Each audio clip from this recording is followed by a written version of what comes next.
Fala, galera, tudo bem com vocês? Beleza? Saudades de vocês. Hoje estamos aqui no Colégio Estadual Antônio da Silva, aqui em Nova Iguaçu. Comendador Soares, para um debate sobre a reforma da Previdência. Você que tem dúvidas, você que não tem opinião formada sobre esse assunto, tenho certeza que hoje você vai saber qual vai ser a sua posição, se você vai ser contra ou a favor. Estou aqui com o Carlos Eduardo, do MBL Nova Iguaçu. Fala, Cadu! Obrigado. Primeiramente, bom dia. Prazer, eu sou o Cadu, coordenador do MBL Nova Iguaçu. Quero agradecer a presença Riso, né? Biso, do amigo Biso aqui. E para ver se vai ajudar a gente a discutir esse bizu, né? Então, é uma grande honra agradecer ao Robson também, a toda a plateia, a galera do Movimento Brasil Livre que está aqui comigo. E espero ser um bom debate, tudo tranquilo. Está aqui do meu lado esquerdo, Matheus Biso, da Juventude do PDT. Fala, Matheus. Fala, gente, bom dia. Como disse, sou Matheus Biso, eu integro o movimento Ala Moça, faço parte do Partido Democrático Trabalhista, fui diretor da União Estadual dos Estudantes do Rio de Janeiro e agora estou aqui em Nova Iguaçu com muito prazer para discutir, debater e tal. Um tema que envolve todos, né? É um tema que discutem muito as leis aí para poucas pessoas e para nichos, né? E a reforma da Previdência afeta a todos, principalmente o povo da Baixada Fluminense. Então, estamos aí para discutir. Valeu. Quero agradecer a plateia por estar aqui e começa agora o debate sobre a reforma da Previdência no Antônio da Silva. Obrigado.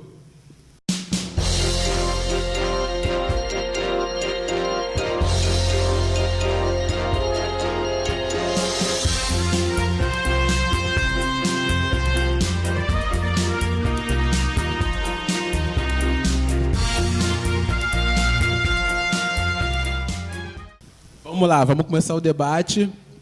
Primeira pergunta eu vou fazer para os dois. Primeiro, vou fazer para o Cadu primeiro e depois fazer para o Mano Matheus.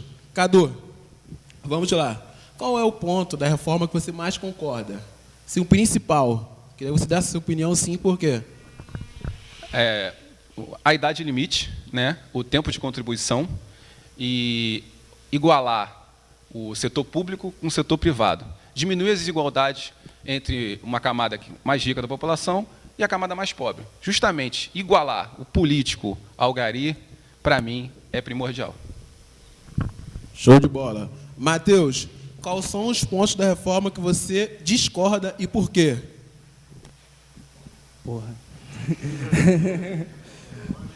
A reforma como um todo, assim, eu acho que o debate sobre capitalização que o Guedes põe, acho que é um debate que a gente pode até fazer, mas eu acho que aumentar o tempo de trabalho de um trabalhador rural, aumentar o tempo de trabalho do policial, do professor, eu acho que são coisas que temos que discutir seriamente, né? Entendi. Vamos lá. Vou fazer uma pergunta para o Cadu. Cadu, todos nós sabemos, Chile adotou o sistema de previdência. E lá, todos sabemos, em Santiago lá, os aposentados estão vivendo com o mesmo salário mínimo. E está tendo, no Chile, lá, o número de suicídio de aposentado, de senhor de idade de 60, 70 anos, muito grande. Você não tem medo, meu amigo, disso poder acontecer no Brasil? Do aposentado brasileiro, principalmente aqui da Baixada, do nosso estado do Rio de Janeiro. O cara se suicidar, ficar doente, acontecer a mesma coisa que está acontecendo lá no Chile? Primeiramente, muitas se perguntam sobre a capitalização no Chile, né? Capitalização. Cara, o Brasil queria ter essa discussão que o chileno tem. O chileno está discutindo que o valor que eles estão se aposentando não é tão alto quanto ele gostaria que fosse. Essa é uma discussão que o brasileiro está discutindo hoje, se vai ter dinheiro para se aposentar. E eu já afirmo que não terá. Por um déficit que cresce, se eu não me engano, 269 bilhões esse ano, e continua crescendo, não vai ter dinheiro para pessoas se aposentar. E o chileno está discutindo se a taxa, o valor não está adequado. A capitalização do Brasil não é no mesmo molde do Chile. Tem uma referência, mas o projeto de lei que está constituído agora é para a área de discussão futura por projeto de lei. Não é na PEC em si. A PEC não está trazendo a capitalização. A PEC fala da capitalização, abre o debate e a discussão do projeto de lei futuramente, que ainda vai ser apresentado, discutido no Congresso, passado pelas casas. A questão do suicídio é errada. O Chile não é um dos maiores, não tem as maiores taxas de suicídio na América do Sul. Isso, no caso, Cuba, por exemplo, que tem idade mínima de 65 anos, tem uma taxa de suicídio, se não me engano, muito maior que a do Chile. Então, está errado nesse caso aí. Matheus, sua réplica, por favor. Bom, apelando já ao sociólogo Durkheim, nem vou falar de Marx, não, porque é polêmico, mas já apelando ao Durkheim, crise econômica aumenta o nível de suicídio por motivos óbvios, né? Então, já abordando a questão do Chile, temos que ter uma compreensão, porque o debate, às vezes, é meio enlatado, né? A gente pega de fora, a gente tem que entender a formação econômica do Brasil, né? Estamos aqui em Nova Iguaçu, vamos ficar falando de uma formação econômica diferente. O que aconteceu no Chile é o seguinte: o Chile, 50% do PIB do Chile vem com a grana do cobre.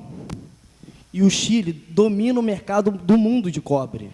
É como os sheiks lá da Arábia, eles dominam o mercado do petróleo.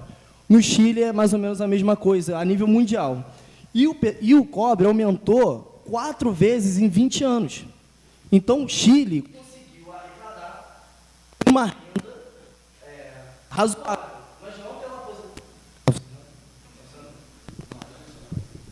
mas não para aposentadoria. Entendem? E até porque o modelo de reforma do Chile está sendo afetado agora. Porque isso foi na ditadura do Pinochet. E isso está sendo afetado hoje. O que acontece no Chile é que o Chile é o país que, segundo a OCDE, não é nenhum site de esquerda e tal, a OCDE, ela fala que o Chile foi o país da América Latina que mais concentrou renda. E, segundo o FMI, não é nenhum país de esquerda, o FMI, que é o Fundo Monetário Internacional, onde estão as grandes elites do mundo, que representam os grandes bancos do mundo, nenhum preconceito, mas o FMI diz que o país que concentra a renda no 1% mais rico, gente, 1% mais rico não é o camarada que comprou um Toyota aqui pelo amor de Deus, 1% mais rico é o cara que não tem nem noção do dinheiro dele. Quando concentra 1% mais rico, eu já vou concluir, o FMI fala que tende a cair o PIB. Então, assim, esse é o debate que a gente tem que fazer. O regime de previdência do Brasil é deficitário? Sim ou não? E por quê? Isso aí a gente vai ter mais tempo para abordar. Mas o exemplo chileno, como está sendo abordado, e inclusive a taxa de suicídio... Matheus, o tempo já passou.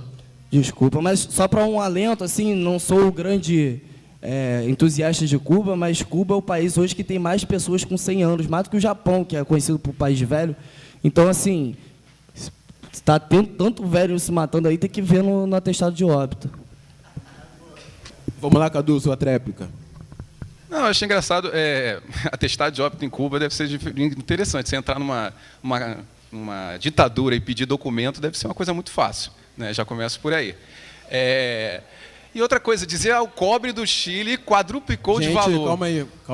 O cobre do Chile quadruplicou de valor. O Brasil também exporta minério, commodities e por aí vai. Quadruplicou e a gente está na merda. Eu queria entender como isso acontece.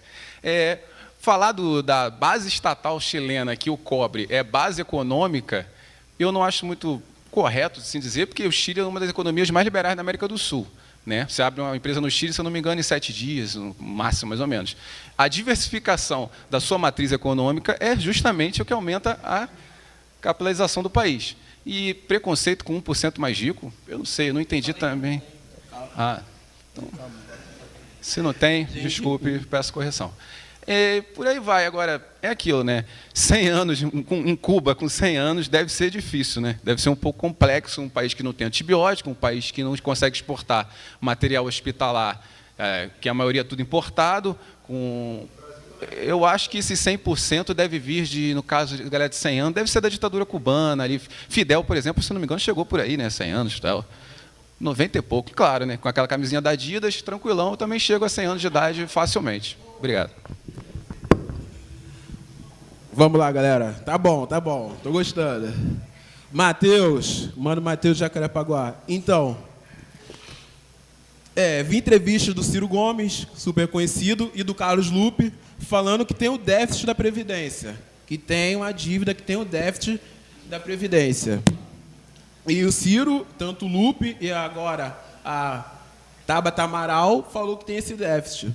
Queria saber a sua opinião, já que você é contra essa reforma, o que tem que fazer, ser feito para sanar esse déficit da Previdência, acabar com esse déficit. Queria a sua opinião, Matheus. Bom, só para falar que aqui no Brasil, muita gente usa a camisa da Adidas e está morrendo na porta do hospital, né? Então, isso não é o grande divisor de qualidade de vida. Infelizmente, nada contra usar a camisa da Adidas, inclusive tenho, não é um problema ter isso. Sobre a reforma da Previdência, vamos lá, existe um déficit na Previdência Social, ponto. Mas, por existir um déficit na Previdência, a gente tem que entender o que levou a esse déficit. Bom, num momento de crise econômica, quase tudo leva ao déficit, né? Quando a economia está parada, o Brasil deixa de arrecadar por impostos, aí o sistema tributário no Brasil é horrível mesmo, a gente paga imposto para comprar isso, para comprar isso. Então, assim, o sistema tributário do Brasil é muito ruim, e quando a economia ela estanca, para-se de cobrar o imposto sobre o produto. Quando você compra alguma coisa, você paga imposto na hora. Então, o déficit da Previdência junto com a maior crise que o Brasil passou na sua economia recente, desde o segundo governo da Dilma. Então, para vocês terem uma noção, o Brasil cresceu 4% em média de 2005 a 2015, o que é ridículo, mas cresceu. Nesse momento, se o Brasil tivesse crescido a metade disso, ou seja, medíocre, de 2015 a 2018, ou seja, crescendo 2%, o Brasil teria um superávit na Previdência de 300 bilhões. O Brasil também, ele acumulou um superávit, ou seja, meio que lucrou, a Previdência Social do Brasil lucrou ao longo desses anos. No total, se tivesse feito um fundo, aí é uma crítica que eu faço ao Lula e à Dilma, se tivesse feito um fundo da Previdência, a gente teria R$ 1 trilhão na correção monetária ao longo desses anos de fundo. Por que não foi feito? Porque foi feito a DRU, que é a desregulação da Receita da União, que pegou esse lucro da Previdência ao longo desses anos e jogou para pagar a despesa da dívida pública, que é um outro debate. Então, é o seguinte, nesse país, estão prometendo cortar quando falta, estão prometendo cortar a Previdência quando falta e não mexe nisso quando sobra. Vamos lá, Cadu, sua réplica. Existe um déficit. O Ministério da Economia e Planejamento já falou, já afirmou, são vários dados que trazem, né, e o déficit vem aumentando. Isso acontece por quê? Em 1970, eram 5 trabalhadores para um aposentado. A expectativa de vida da população aumentou. Então, hoje nós temos, em 2012, no caso, 1 trabalhador para 2 aposentados. O aposentado tem seu direito, ele trabalhou, ele conquistou, a gente não quer mexer com esse cara, a gente não quer mexer com ele, entendeu? Só que o Brasil gasta mais de 600 bilhões com previdência, é 59% do orçamento. Fazer um fundo, a capitalização é um bom fundo, hein? Dá para guardar lá, o trabalhador vai depositar na ponta, mas isso é conta, mas tudo bem. Seguindo esse conceito, a dívida continua aumentando, 269 bilhões esse ano, né? Vamos tirar dinheiro da onde? De mais impostos, de mais carga tributária, do trabalhador mais pobre, que é justamente a pessoa que mais paga imposto, no pão, no leite, no feijão. Você acha que um rico, vamos supor, um mega empresário, dono da rede multimarket, na hora que o imposto aumentar, ele vai repassar para quem? Ele vai repassar para você que é pobre e compra um feijão, para você que é pobre e compra um arroz, e aí você descontrola a inflação, você atropela o Brasil, e a gente vai ficar aqui morrendo de fome e disputando comida no mercado. Não é isso que acontece.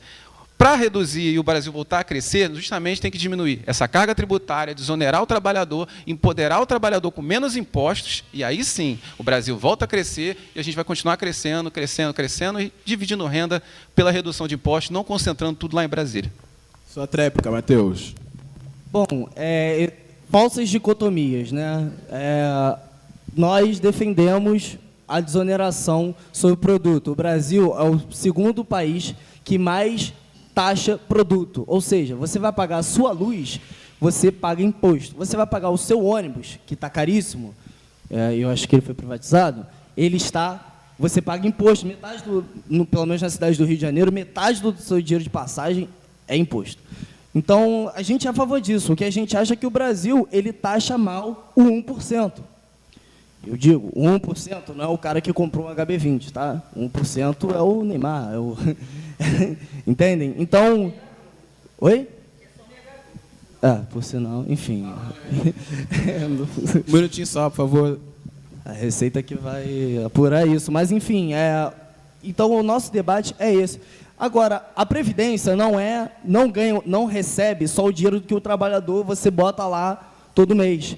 Segundo a Constituição, aí é o artigo 149 e o artigo 150, a Previdência está junto à saúde e assistência social numa coisa chamada Seguridade Social. É tudo junto. A Seguridade Social não é nada importado de Cuba também. A Seguridade Social é um arranjo institucional importado dos Estados Unidos, que é Social Security, e da França, que eu não sei falar francês, mas também tem o mesmo nome.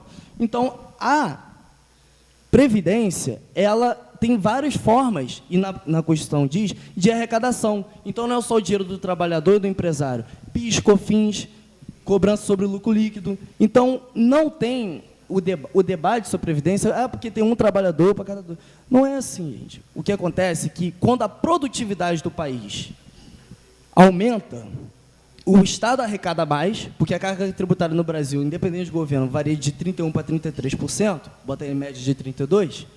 Quando o PIB aumenta, a carga tributária também aumenta nessa mesma proporção. E aí recolhe os impostos que pagam a Previdência. Agora, sobre o modelo de sistema tributário, eu sou a favor de uma reforma tributária que está proposta, inclusive, há mais de 10 anos. A oposição, à época, isso tem muitas críticas ao Lula, mas a oposição à época, inclusive nós, à época, estávamos na oposição, mas nós votamos a favor. A oposição à época, que está no DEM, lembrando que é o partido que os líderes do MBL estão, que é o Democratas, do Rodrigo Maia, o DEM... Tempo. E o DEM votou contra. Então, eu queria saber, inclusive, qual é o modelo de reforma tributária baseado em parâmetros internacionais, e aí eu não vou citar só os países governados por partidos de esquerda, mas qual o nível de reforma tributária nós temos que fazer, porque é isso que dinamiza a economia. Primeiramente, você era oposição, votou contra e votou a favor. Não entendi que oposição é essa que vota junto com o governo. Oposição nos outros governos, não existia oposição. A essa era a oposição da Dilma? Não era, gente. Isso aí, vamos dizer o seguinte, falar que o déficit da Previdência, quando você vai falando, eu só penso assim, onerar, cobrar mais imposto. É isso que eu penso. Assim, o que eu acho interessante, como o Brasil é um país assim, é um cara que está devendo muito e você sabe que ele está cheio de dívida, todo enrolado, e ele chega para você, me empresta R$10, aí você pensa, vou emprestar, vou cobrar o mesmo juro que eu cobro para fulano que tem as dívidas em dia? Não, eu vou cobrar um juro maior pelo risco que tem. Esse é o Brasil, uma pessoa toda enrolada pedindo dinheiro emprestado, entendeu?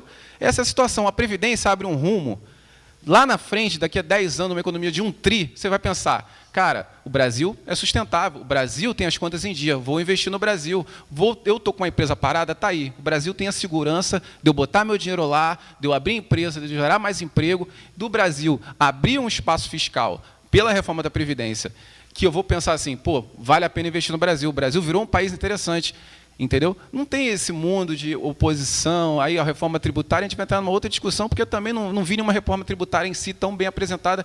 Tem uma que está tramitando, pode ser que sim, mas a equipe econômica está trabalhando em outra. Eu prefiro trabalhar na nova que deve vir pós-reforma de Previdência, porque fazer essa discussão agora com o Brasil devendo horrores é a mesma coisa que não vai dar em nada, na verdade, entendeu? Show de bola. Cadu, vamos lá. Já que você falou em cara que está duro, que não tem dinheiro, vamos falar um pouco do trabalhador brasileiro. Queria que você falasse um pouco sobre o trabalhador de 60, 70 anos, sobre o BPC. Também, já que fazer uma outra pergunta, no PIC, você falasse também do trabalhador que, poxa, o cara do PIS ganha 2 salários mínimos, não pode mais receber o PIS. Queria que você falasse um pouco. Sobre fundo de garantia também, englobar tudo. Então, vamos... BPC. BPC, as pessoas têm um pouco de dúvida do benefício de prestação continuada. Quando você tiver 60 anos, aquela pessoa miserável, aquela pessoa que não... zerado, não contribuiu nada. Infelizmente, a vida levou aquele momento que 60 anos ela se viu desalentada. O Estado vai prover, no caso, na própria Previdência, prover R$400. Esses R$400 serão aumentados progressivamente até os 70 anos chegar no salário mínimo. A equipe econômica já discutiu que essa pauta vai, no caso, ser tirada da reforma da Previdência. Então, é o seguinte, pensa num cara hoje, que ele tem lá 60 anos de idade, né? O cara com 60 anos de idade recebe um Bolsa Família. Se ele está no BPC, logicamente, ele é uma pessoa totalmente miserável, tem um Bolsa Família lá, R$145. Chega para esse cara agora e pergunta, você quer 400? Ou quer esperar 5 anos para receber um salário mínimo? Eu acho que o cara que ganha com R$144 hoje não vai esperar 5 anos para ficar sem os R$400. Aí o PDT faz muito essa discussão, o Lupe fez essa discussão outro dia, falando, vai perder R$12 mil lá na frente pelo cálculo. Meu amigo, você vai perder dinheiro no futuro ou quer ficar miserável agora? Essa decisão que uma pessoa que está em casa com seus filhos passando fome tem que decidir. Então, eu acho que é o seguinte, o BPC é bom, né? No caso, a gente pode estar discutindo se o valor é pouco, se o valor não é, a gente pode estar até aumentando, mas eu acho que o BPC é uma boa ideia. A maioria dos brasileiros na Previdência que chegam mais pobres já se aposenta pelo BPC, o Nordeste, então, é um reflexo muito disso, né?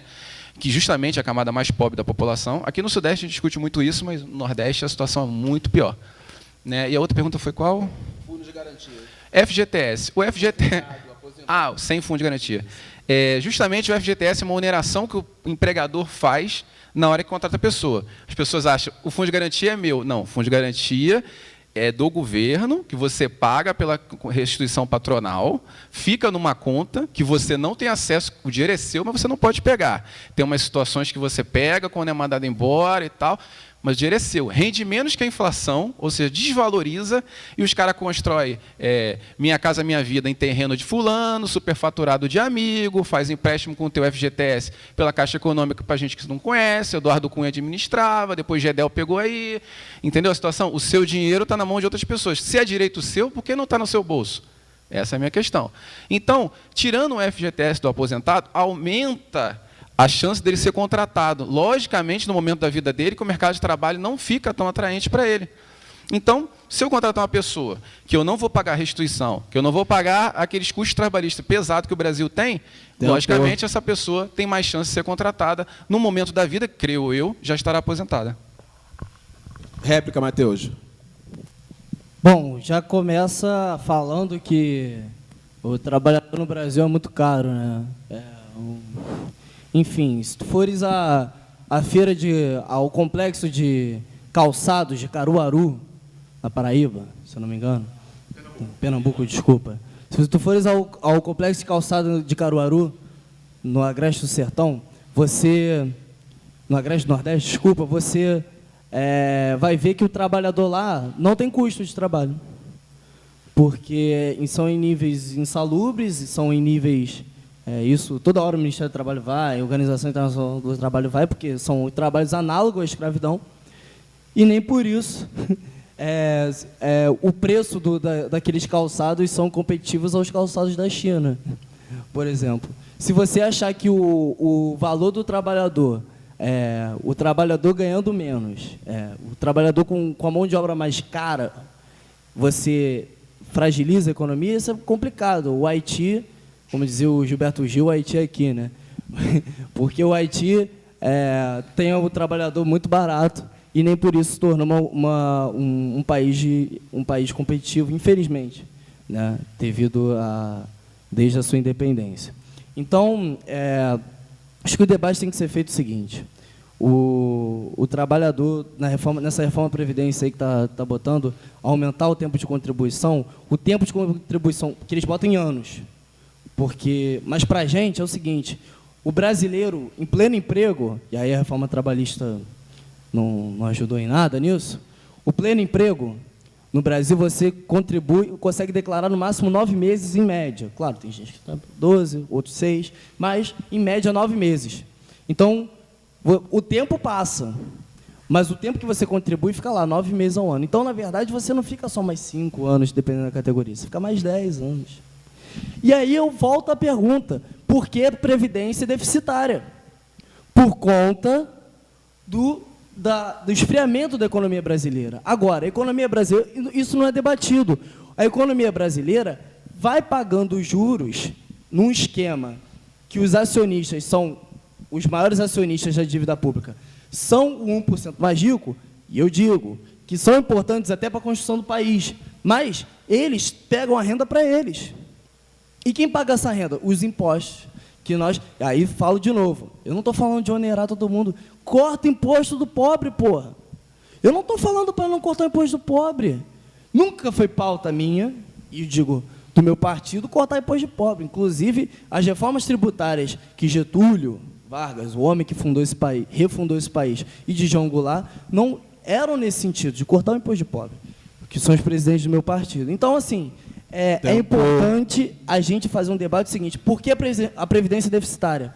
Por que a gente paga os juros mais altos do mundo e por que isso vence a cada 4 meses e o dinheiro vai para a farra dos bancos? Porque nessa crise, os bancos lucraram como nunca e demitiram como nunca. Vamos lá, Cadu, sua tréplica. Eu não entendi essa questão do lado de Caruaru, que é, sei lá, trabalho escravo. Eu não estou defendendo trabalho escravo, não. Eu não sei o que acontece lá em Caruaru e tal. Eu defendo muito Uber, né? Pega o Uber aí.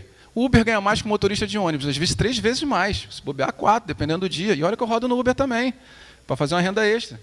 Então, o Uber não tem lista trabalhista, não tem nada. É dinheiro no meu bolso, dinheiro que eu posso usar da forma que eu quiser, se eu quiser pagar um plano de saúde e tal. Vamos sair cortando imposto do mais pobre? Ah, beleza, sou super a favor de cortar imposto do pobre. Vou tirar esse dinheiro de onde? Do mais rico? Ah, eu chego para um cara que, sei lá, dono de uma rede hospitalar, rede DOR da vida aí. Fala assim, amigo, você vai pagar mais imposto. Ele fala, valeu, pego meus bilhões e vou embora do Brasil. E aí você fica desempregado. Simples assim. Não é? Vê a Venezuela. Que empresa grande ficou na Venezuela? O McDonald's, por exemplo, na Venezuela, serve pão francês. Plateia. A carne lá, se é de minhoca, deve ser de minhoca, porque a situação na Venezuela, Deus como é que está. Então é o seguinte, você quer desonerar o pobre? Vamos desonerar o pobre. Vamos fazer como? Porque é injusto, meu amigo, você ter lá um assessorista do Senado ganhar 17 mil reais. Hein? Como é que é isso? Um assessorista ganhar 17 mil reais, você ter um técnico do judiciário que já de cara entra ganhando mais de 10 mil reais, e o pobre, vai você ser técnico de alguma coisa, de cara ganhar mais de 10 mil reais. Impossível. Isso não existe. Existe por quê? Porque você é obrigado a pagar imposto. E se você é obrigado a pagar imposto, o Estado não vai ter obrigação com você direito. Você pega aqui a Prefeitura de Nova Iguaçu, quanta gente trabalha aqui em condições sem carteira assinada, sem nada, porque o amigo do prefeito, o amigo do fulano foi lá e te deu um cargo, te deu uma parada. É assim que funciona. Ou seja, como vamos melhorar o déficit? Meu amigo, diminui o déficit, diminuindo a tributação, no caso, aumentando a tributação da camada mais rica, e aí a gente tem um ponto mais ou menos em comum, nesse caso. No caso, diminuindo a máquina pública, que é gigantesca, né? Você pega Nova Iguaçu, tem uma carga tributária pesadíssima, funcionários públicos a rodo, e o Hospital da Posse está um lixo. A gente pede a Deus quando entra para entrar e pede muito mais a Deus para sair dali. Entendeu? E quase quando você pega todos os vereadores daqui, todo mundo tem um plano de saúde. E vai aqui na Fátima, hospitais privados. Por quê? Até o governo federal paga plano de saúde. Ou seja, o próprio governo não confia no serviço que ele presta.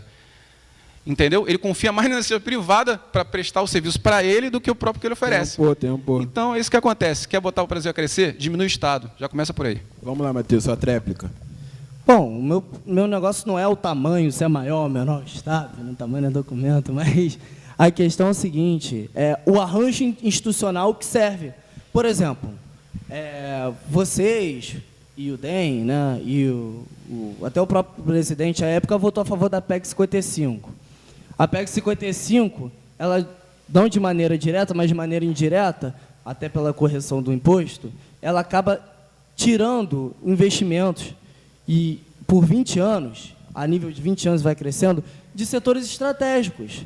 Por exemplo, as universidades ou até a questão do Fundeb, que é o Fundo de Educação Básica do Brasil, que aí atende principalmente a população mais pobre. Um colégio estadual funcionando, uma universidade funcionando, imagine o que seria de Seropédica sem a rural. O que seria da receita de Seropédica sem a rural? Imagina o que seria da receita, até tem uma rural aqui em Nova Iguaçu, imagina como acrescentou, porque é o seguinte, o pessoal de outras cidades vem para cá, consome aqui, paga um ônibus, paga o serviço, que aí vai para o ISS. Então, o Estado arrecada. Outra coisa, a questão não é do tamanho do Estado, a questão é onde o Estado está investindo que dinamiza a economia. Porque vocês não discutem como é feito o pagamento da dívida pública, que o Estado dá o dinheiro para o 1% mais rico. O 1% mais rico, o 1% mais rico do Brasil é o que menos é taxado no mundo, tirando a Estônia. Mas acredito que não é parâmetro para ninguém a economia política da Estônia. Isso segundo a OCDE e o Banco Mundial, que também não é lá um bolchevismo. A situação da Venezuela, que você citou, muito grave, tal qual da Argentina, que vocês apoiaram o Macri falando que era o futuro da América Latina. Se esse for o futuro da América Latina, bom, vamos para Portugal, para o Partido Socialista lá, que o pessoal está indo. Então, eu acho que o debate tem que ser o seguinte: o tamanho do Estado, e eu acho que tem que cortar dos privilégios e tal, mas não pode falar que defende a saúde pública quando você é a favor de uma PEC que penalizou a saúde pública nesse país, que já vinha mal. Não estou falando que a saúde pública é a melhor coisa do mundo, tal qual a educação pública, tal qual a segurança pública, mas não soluciona demandas urgentes da população num discurso simples, audíveis para a população, que são muito graves. Quando a gente fala de taxação de grandes fortunas, quando a gente taxa o grande empresário dos Estados Unidos ou da França, e taxa o grande e a empresa ao mesmo tempo, você consegue arrecadar. E a taxação lá é muito maior do que daqui, porque se juntando os dois, a taxação dos Estados Unidos chega a mais de 50%. Na França, 60% e pouco. E ninguém questiona que os Estados Unidos não seja um país capitalista, liberal, tampouco a França. Então, assim, acho que o debate tem que ser de acordo com a economia política do Brasil. O Brasil, quando abriu mão, uma nação que abre mão de se desenvolver por discursos fáceis, é o Brasil antes dos anos 30, que era uma grande fazenda. Então, a gente tem que pensar o seguinte: setores estratégicos como educação, saúde, deve ser preservado a fim de dinamizar a economia e garantir a nossa real independência e o bem-estar geral da nação. Então, é isso. Show. Galera, vou abrir um minutinho aqui. Professor Rui, ali, está mexendo no celular, irá fazer a pergunta. Formado em filosofia, sociologia, teologia, vai fazer a pergunta. Para ir para um dos dois convidados, ele vai escolher quem ele vai fazer a pergunta, entendeu? E depois vamos para o debate, que ainda tem tempo para o debate. Depois vamos para o debate, que tá maneiro, tá show. Vamos lá, professor.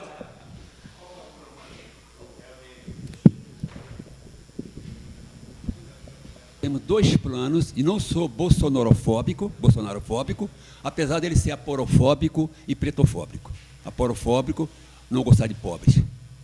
Eu moro na Zona Sul, então fico bem à vontade de falar, que eu sou classe média alta, então tenho autoridade e legitimidade no que eu estou falando. Eu sei o que a Zona Sul fala dos pobres, e sei o que eles fazem por aí. A minha pergunta é o seguinte: eu sou advogado, então eu não vivo de mídia para poder formar minha opinião. Eu li as 60 páginas da reforma da Previdência. Concomitantemente, eu estou dando parecer na reforma do que eu chamo pacote anticrime via pobres e negros.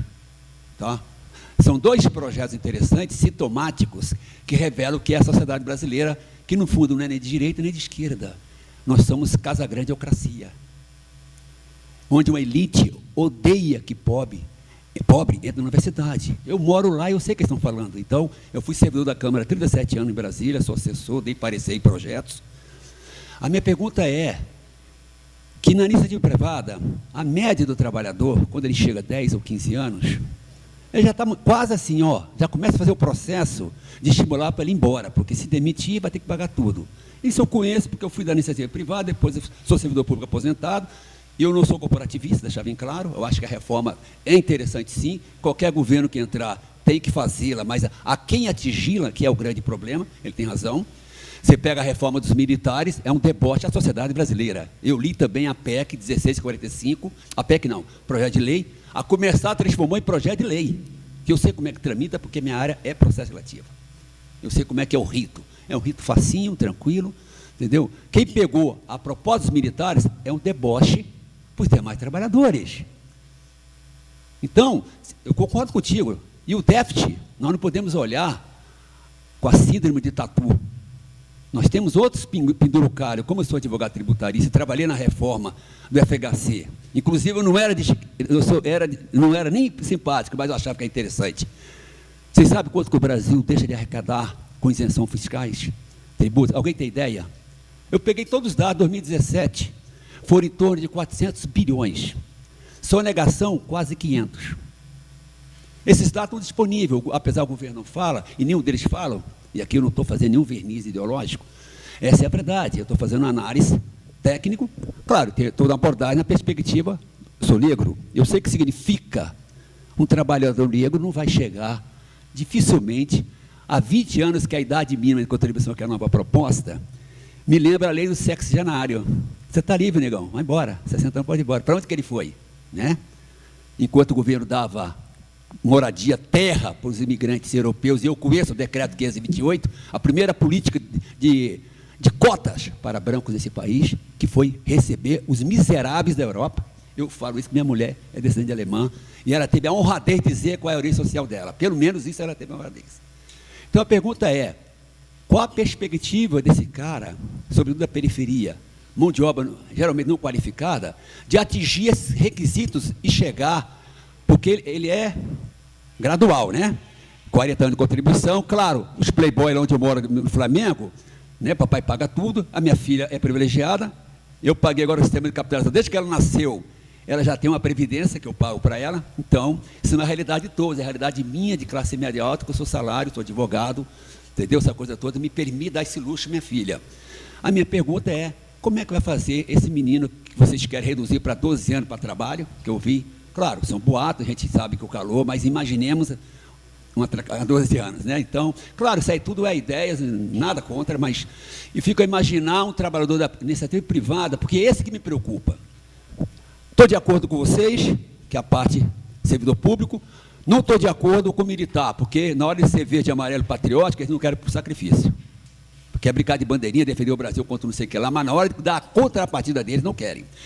Só a previdência dos militares representa 62 bilhões, ou seja, com pensões de mulheres, filhas que até então que a FHC acabou, não contribuiu, são altíssimos. Isso eu falo porque eu sou da fonte primária, que eu trabalhei com o orçamento da União e eu sei de onde vai os dinheiros que duram o calho. A minha preocupação é com essa pessoa da iniciativa privada. Qual a perspectiva de ela chegar lá? Porque eu sei que o serviço público vai chegar numa boa, emprego garantido e tal. O fundo complementar que eu defendo foi interessante, dependendo do governo. Mas a minha pergunta, eu estou preocupado com o pessoal do seletista, que nunca foi deficitária. O dinheiro do superávit usou na época, eu tenho 61 anos, os militares usaram para financiar moradia na Zona Sul, lá em Brasília, e ninguém falou nada. O BNDES, BNH. Eu sou dessa geração. Não foi com o cheque. Ele instalou, mas deu auge, usava o FGTS dos trabalhadores. Eu trabalho na Câmara, eu nunca li jornal. A minha fonte é onde eu trabalhava, o poder. Para que eu vou ler jornal? Eu tenho mais que fazer na vida, porque eu era um cara parecerista, eu dava parecer. Então, eu não podia fazer uma coisa do delírio mediático, eu tinha que construir o meu trabalho. A minha preocupação é, qual a garantia desse pessoal que é a maior massa de produção, que ele vai ter a garantia que ele vai chegar? E R$400, por favor. O governo sequer devia ter usado hipossuficiente, né? Pelo menos, chamar de miserável, é você decretar o princípio do aristotélico, do determinismo social. Você nasceu para ser miserável, ponto final. A minha preocupação é com essas pessoas que vão exigir 20 anos de contribuição e, via de regra, na empresa privada, você alterna muito e vai ser a média. Ou seja, para você chegar a 100%, talvez, é hipotético, não quero ser fatalista, mas preocupado com o pessoal da iniciativa privada, que é o que produz, que põe a mão na massa da Adidas, portanto, eu não tenho nenhum problema em comprar Adidas, porque quem produz não é o dono do capital, mas esse cara que vai lá, pega 3 da manhã para poder produzir essa Adidas, da qual eu compro, sem problema, sem crise de identidade ideológica e política. Obrigado. Muito belas palavras, professor, muito obrigado. E, assim, eu posso criticar? Não, mas aí nem precisa perguntar isso é qualquer coisa. A razão é a razão dita por um doutorado, mestrado, trabalhador que está na Câmara, também dita por um trabalhador que trabalha desde 16 anos. A razão é a razão. Aristóteles, se não me engano. Aristóteles. Então, começando, professor, essa reforma traz a igualdade, diminui a desigualdade. O senhor, alcançou um padrão social pelo serviço público, justamente pelos mais pobres pagando impostos. Então, esse discurso para a gente dá a entender o seguinte: você que é pobre, negro, não vai alcançar um padrão social sem o Estado te ajudar. Porque você, entre aspas, não estou usando suas palavras, nem observando, é incompetente sem a minha ajuda para alcançar um padrão social. Eu acho esse discurso um pouco racista, minha opinião. Porque dizer que a reforma prejudica o mais pobre, quando que ela vai igualar o rico, o pobre, todo mundo vai estar na mesma reforma agora. Como? Eu acho que sem a reforma antigamente, no caso, o servidor público que tira do mais pobre tinha um padrão social melhor justamente por tirar dos mais pobres. E como a diferença acontece agora, sendo que o trabalhador da CLT e o trabalhador federal, por exemplo, vão estar igualmente na mesma plataforma ali, com R$ 5.800 de teto, tendo progressões, pagamentos complementares, sendo que a alíquota para quem ganha salário mínimo vai diminuir de 8 para 7,5. E quem ganha muito mais, ou seja, um juiz, um promotor, vai pagar lá, se eu não me engano, 19,8, uma coisa assim, salvo engano. Ou seja, eu acho que é aí que está a questão. Essa é a garantia de ter uma igualdade de cobrança, uma igualdade de direitos, para que lá no futuro todos os mais qualificados, pela meritocracia, pelo próprio trabalho, seu próprio esforço, queria eu que todo mundo tivesse a opção de escolher a própria previdência, queria eu. Mas o brasileiro, né, é um país solidário, é um país que cuida dos seus, tem um serviço social, que nós escolhemos nos ajudar e vamos garantir esse futuro. A garantia de ter alguma coisa lá na frente é saber que teremos o dinheiro lá na frente. Não supor que não teremos porque, não sei o quê, hoje não tem. Se as pessoas, se tem um déficit na Previdência, ou seja, você, tem uma menininha lá, deve ter uns 10 anos, por aí, você já nasceu devendo R$380 mil à Previdência. Já nasceu devendo. É assim que funciona. Quem diz isso não sou eu, quem diz é Paulo Guedes e o Ministério da Economia. Gente, por favor. Então, você já nasceu devendo, você vai correr atrás ainda para ter o seu direito. Que direito é esse que não tiver dinheiro? Entendeu? Vai ter o direito que a Previdência do Estado do Rio de Janeiro, há pouco tempo, quebrou e todo mundo estava lá. Essa igualdade, meu amigo, só existe na pobreza. A pobreza e a miséria e a falta de caixa, a falta de dinheiro, justamente por medidas populistas, medidas que agradam a todos, leva o Brasil a essa crise. Fazer esse discurso que, não tem dinheiro, não tem dinheiro, não tem dinheiro, e na hora que o problema quebrar e você se mudar lá para Portugal, porque tem uma condição financeira melhor, aí é fácil. E deixar todo mundo aqui miserável. Esse que é a complicação. Quer a garantia? Cobra de todo mundo igual, dá o mesmo direito para todo mundo. Vamos lá, vamos igualar geral. Você que é promotor e você que é gari, falo sempre. Esse é o futuro, todo mundo sendo tratado igual. Vamos diminuir a desigualdade dessa forma, igualando todo mundo, simples assim. Essa é a garantia. Agora, a questão de CLT, não sei como explicar para o senhor, mas o modelo brasileiro que garante a estabilidade pública comparado com uma CLT, né, é complicado, porque na CLT você pode ser demitido, por exemplo. Você que é funcionário público, tem uma garantia paga pelos mais pobres, independente se a crise bateu na sua empresa ou não. Se a crise bater no país, o salário cai na conta do servidor. Independente. Por quê? Porque o pobre é obrigado a pagar. Agora, se a crise bate na tua empresa e o cara fecha, ele também está perdendo dinheiro. Nunca vi um cara que fechou a empresa e ficou, estou muito alegrão porque fechou minha empresa e tal. Tive que fechar, sei lá, 300 mil lojas da Riachuelo, por exemplo. É isso. É a garantia, é a igualdade, é combater justamente esses privilégios que é pago pelos mais pobres por causa do setor público. Show. Vamos ter mais uma pergunta da plateia e depois vamos voltar para o debate. Depois de mais perguntas para a plateia, vai ser um rapaz ou a moça do MBL vai fazer pergunta para o Matheus. Queria saber, Matheus, você está falando muito sobre 1% mais rico, 1% mais rico do que, só não está me entendendo. Só que queria perguntar aqui, não sei se alguém sabe quanto ganha 1% mais rico do Brasil. Isso é provado, se a gente fazer um cálculo agora. Quanto ganha o 1% mais rico do Brasil, a média, a taxa média? Pelo que eu conheço, a partir de R$10 mil você já é considerado 1% mais rico do Brasil. Entendeu? Sim, R$10 mil. Eu posso provar daqui a pouco. Então eu queria saber, se você acha que 1% mais rico ganha muito, R$10 mil para mim, eu acho que não é tanto assim. Num país que a gente vive, que está numa taxa bem baixa de pobreza, tudo mais. Então eu queria saber, 1% mais rico do Brasil, você acha que ganha quanto? Mas assim, de onde você tirou os dados, não sei. Eu queria saber essa pergunta. Uma pessoa que ganha R$10 mil não é regra no país. Inclusive, sobre meritocracia, essas coisas, segundo o estudo da OCDE, não é nenhum órgão de esquerda, esquerdopata, comunismo, é sempre bom reiterar. Né?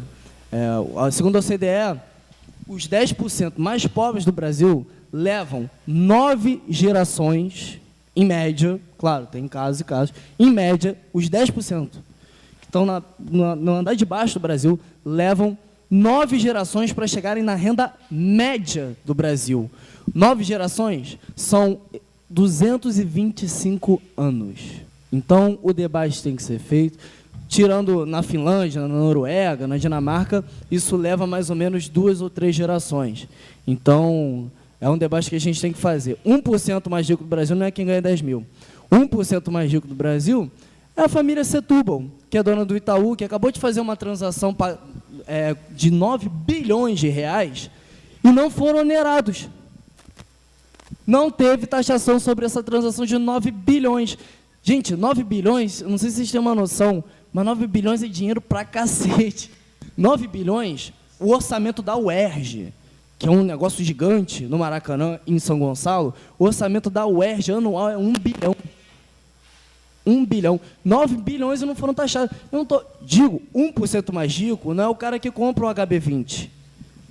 Os 10% mais ricos, tá bom. O meu debate é sobre o 1% mais rico. Porque minha questão é a seguinte, o 1% mais rico é que ganha dinheiro no esquema, volto, gente, o esquema da dívida pública, que tem que pagar mesmo.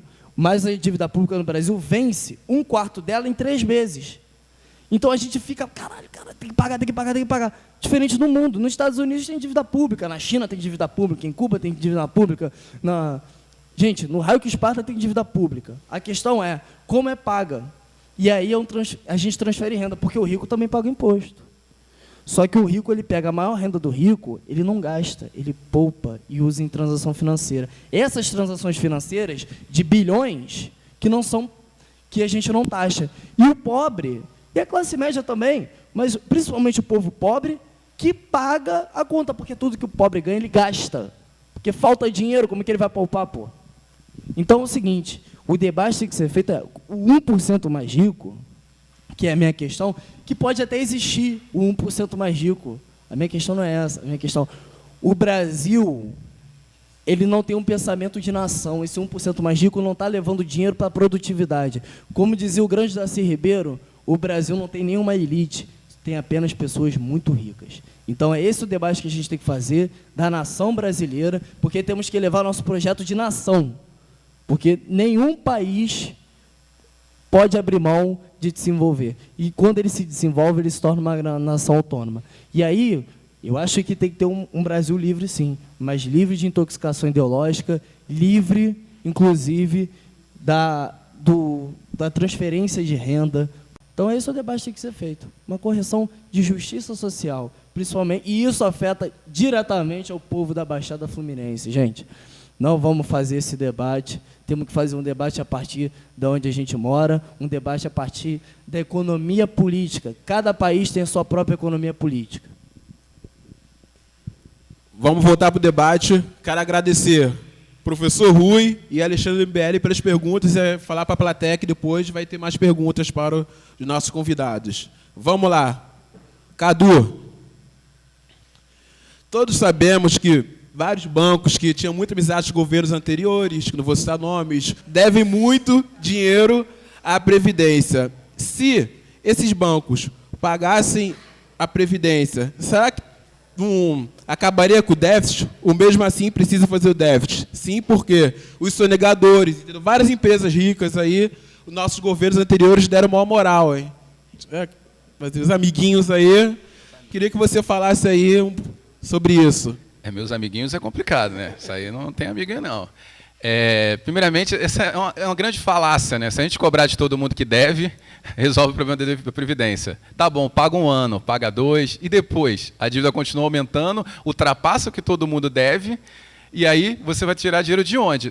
Do céu? O dinheiro não cai do céu, ele cai de algum lugar, né? Se eu não me engano, alguns cálculos dizem 10 anos, mas atualmente dá um ano e pouquinho aí. A maioria é massa falida, Varig, Mesbla. Ninguém lembra da Mesbla. Antes da Americana aqui, Mesbla. Então a Mesbla ainda deve a Previdência. E faliu, você vai cobrar dinheiro de fantasma? Não tem como, né? Dizer que a dívida não existe, você empurra ela para frente, faz de conta que não acontece, né? E ela está lá, uma hora ela chega. Aí na hora que ela chega, meu amigo, não quer saber se estava devendo, se não tem, tem que pagar e vai tirar de onde, né? Você pegar Nova Iguaçu são 190 milhões por ano com Previdência. 190 milhões com Previdência. E prefeito aí, se não me engano, dizem que tem casa no Leblon, por aí vai, né? 190 milhões com Previdência. Eu não estou chamando o servidor que ganha 2.400 de camada mais rica. Não estou falando isso, né? Mas eu sei muito bem que tem gente aqui que ganha muito dinheiro. Aí você vai cobrar do Bradesco, do Itaú, tem que cobrar mesmo, tem que pagar, né? Não está lá, está com a dívida, contraiu, está devendo, paga. Resolve o problema? 1 ano, 2, e depois? Você vai continuar? Vão cobrar deles de novo, vocês já estão pagando? Faltou dinheiro. É a mesma coisa, o cara te deve, todo mês te dá R$10, parou de atrasar. Você guardou uma dívida de 40, mas é aquilo, estou devendo juros ao cartão, que bateu todo mês, o juro começa a subir, e aí o cara vai te pagar os 40 de volta, toma aqui teus 40. Aí tu vai pagar o cartão, tá 80. E aí? Não adiantou de nada. Se fizer isso daí, pode até fazer, nem me engano, pagou 1 ano, pagou 2, mas o problema não acaba. Vai empurrar para frente e a dívida continua. Matheus, sua réplica. O RGPS, desculpa, o Regime Geral da Previdência, ele foi superavitário, ou seja, os urbanos, trabalhador urbano, ou seja, a gente, o trabalhador urbano, porque a arrecadação não é só o dinheiro do trabalhador com o empresário, como eu já disse, isso está na Constituição. Então, assim, as análises inclusive do governo, você fala de Nova Iguaçu, o governo já bota o regime próprio. Então, a Previdência do Estado e dos municípios bota no mesmo cálculo. A gente tem que saber o que tem que ser calculado.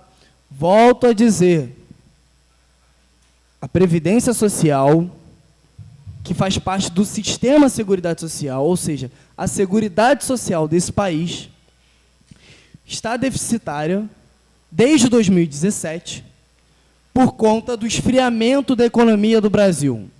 Se tivéssemos poupado o dinheiro que sobrou, porque, sobrou ou não sobrou, é estruturalmente deficitário? Por quê? Se é estruturalmente deficitário, por que existe a DRU? Desvinculação de receita da União.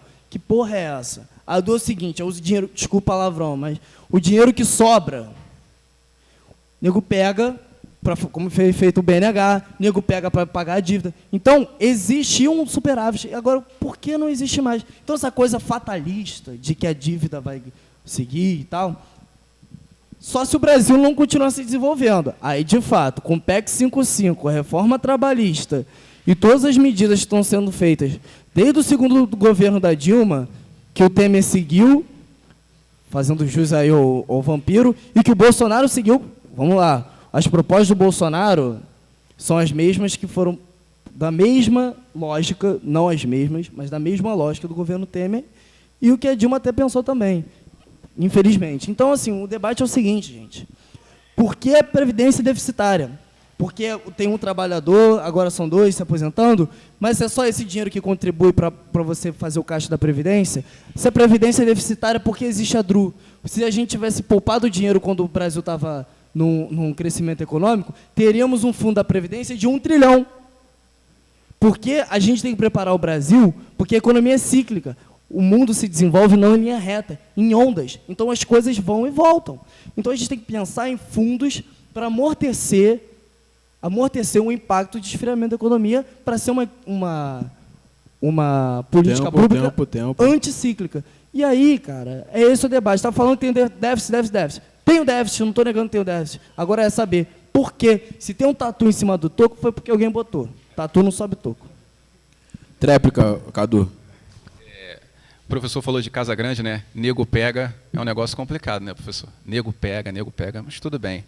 É o seguinte, uma coisa que eu queria entender é o seguinte... Gente, por favor, deixa ele falar, por favor. a gente pelo menos concordou que existe um déficit, né? A gente concorda que tem um déficit, só discordamos de onde vai arrecadar esse dinheiro para pagar o déficit, né? Acho que esse é o nosso grande debate aqui. Eu fico pensando, por exemplo, se você, não sei, eu tenho conta na Caixa Econômica, né? Aí vamos onerar os mais ricos do Itaú. Aí o Itaú vai fazer o quê? Vai aumentar o juro dos mais pobres que tem conta lá. Aí o seu cartão, não vai aumentar o teu cartão, vai aumentar não sei o quê. Tem um limite? Não sei. E aí? Vou fazer compra, vou pegar dinheiro emprestado onde? No grande caixa do governo. Tá? O governo vai prover a economia. Isso é lindo de falar. Nossa, o governo vai te emprestar dinheiro a juros baixos. A Venezuela empresta muito dinheiro a muitos juros baixos, que o dinheiro da Venezuela não vale nada, é papel, é lixo. Você joga assim, não serve para nada. E Venezuela, que Ciro Gomes, né, do seu partido, diz que é democracia. Então, vai entender, né, a situação, a democracia que tanques atropelam um cidadão que está manifestando na rua. Então, ter essa situação de que você quer onerar os mais ricos, talvez eu até discuta, entenda como fazer essa oneração. Né? Mas eu primeiro quero reduzir dos mais ricos, que são funcionários públicos. Né? Você ter funcionário público ganha 10, 15 mil, já falei, já canso de falar.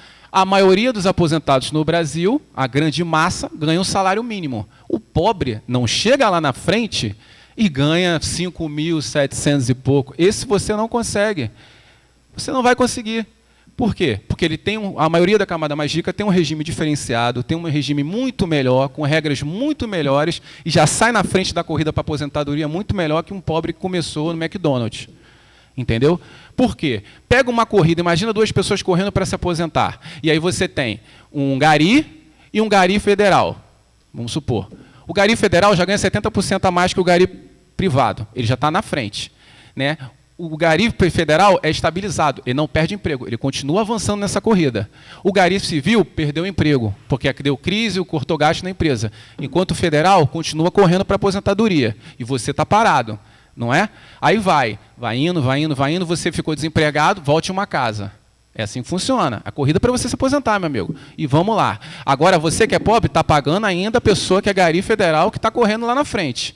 Ele chega lá na frente, com 54 anos em média, relaxado, trabalhou muito, claro, mas mais relaxado que você que está cansado, desempregado. Aí arrumou um emprego, um bico para se sustentar, porque também tu não vai morrer de fome, não é? E aí o que aconteceu? Está você com salário mínimo, né, supondo, e está lá o gari ganhando 8 mil, 9 mil, 7 vezes mais que você, no caso 70% a mais que você. Porque você está pagando a vida inteira para um juiz que se aposenta com 50 e poucos anos se aposentar com 30 mil. Existe um exemplo muito claro do desembargador do Pará, salário base, 6 mil reais. Tempo. Sabe quanto ele se aposentou? 58 mil reais, tempo. só de gratificações e aditivos que você paga. É isso. Não, foi a tréplica dele, Mas deixa eu fazer a pergunta, já que a gente está falando. Matheus, vamos lá. Então. Tem que lembrar. Então, Matheus, tem o déficit, uma coisa temos que concordar, tem o déficit da Previdência. Está todo mundo debatendo isso, aquilo, mas tem a questão do passar no Congresso e passar no Senado. Não seria interessante a reforma da Previdência ter um segundo referendo no Brasil sobre isso? Todo mundo sabe aqui, teve o primeiro referendo de 2005. O comércio e arma de fogo no Brasil. Não seria interessante ter um referendo sobre a reforma da Previdência? O povo decidir o que quer, se ele quer sim ou não? Queria a sua opinião. Que ninguém assim da esquerda debateu sobre isso, sobre o plebiscito, sobre o referendo. Eu queria que tivesse mais no Brasil referendos e plebiscitos. Dá a sua opinião aí. Bom, eu sou muito adepto ao referendo, não como uma política final. Eu acho que o referendo, vamos respeitar os deputados que foram eleitos pelo voto do povo, os senadores, o presidente, que tem que ser respeitado por ter voto do povo e tem que honrar o povo que ele disse que ia representar. O povo, principalmente mais pobre, que votou no presidente, e a gente não tem preconceito de dizer que ele não é presidente e tal. Ele é presidente do Brasil e, por isso, tem que cumprir as suas tarefas. O referendo é muito interessante, inclusive, falaram de Venezuela, Cuba, não sei. Eu sou do trabalhismo brasileiro, né, que é uma...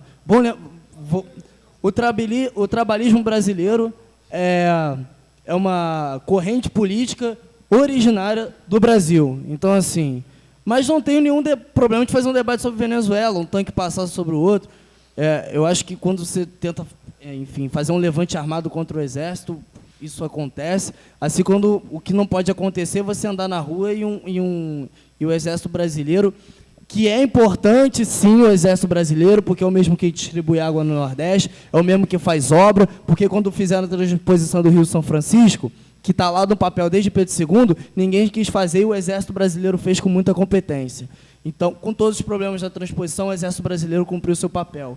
Então, não tenho problema de falar sobre o exército brasileiro, mas o exército brasileiro não pode dar 80 tiros numa pessoa no Rio de Janeiro com a família. Então, esse é o debate. Galera, O exército os ânimos, por favor. O exército brasileiro, ele tem que respeitar o povo brasileiro, porque nação somos todos nós e o Estado é a pessoa jurídica que representa a nação. Então, o que eu tenho que fazer é o seguinte: sou a favor de referendos. Eu acho que tanto na Venezuela tem muito referendo, em Cuba como na Inglaterra tem muito referendo. Acho que referendo, cada um do seu molde. O referendo, ele é importante para não só para o governo ouvir a população, porque parece que não está fazendo, mas, para acima de tudo, para instigar o debate à população, mostrar para a população que até 2017 não teve déficit da Previdência, e quando teve o déficit primário no Brasil em 2017, a Previdência ainda estava em alta. Ou seja, foi o déficit do esfriamento da economia do Brasil que puxou para baixo a Previdência. É a questão do ovo da galinha. O Brasil se desenvolve porque a Previdência... O Brasil não cresce porque a Previdência é deficitária, ou a Previdência é deficitária porque o Brasil não cresce. E por isso que temos que pensar em arranjos institucionais para dinamizar a economia brasileira.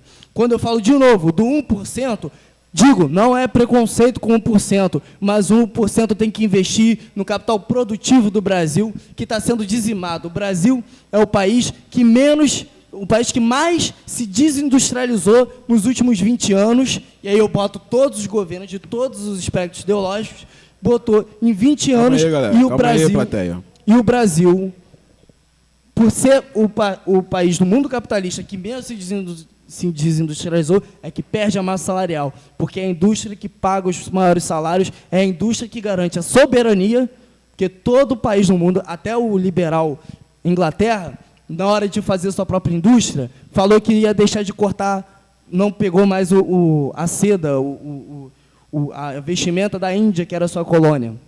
Para quê? Para produzir a sua própria seda e ter sua fábrica têxtil, e revolucionou, fez a grande revolução industrial que levou o mundo a outro patamar. Agora temos que fazer um debate. O Brasil precisa se industrializar, mas ele só se desindustrializa com arranjos institucionais, com apoio e com grande investimento nos mais pobres. Então, o 1% mais rico pode existir, mas tem que ser a favor do Brasil, porque verde e amarelo não é uma questão de cromoterapia. Cromoterapia é terapia Tempo.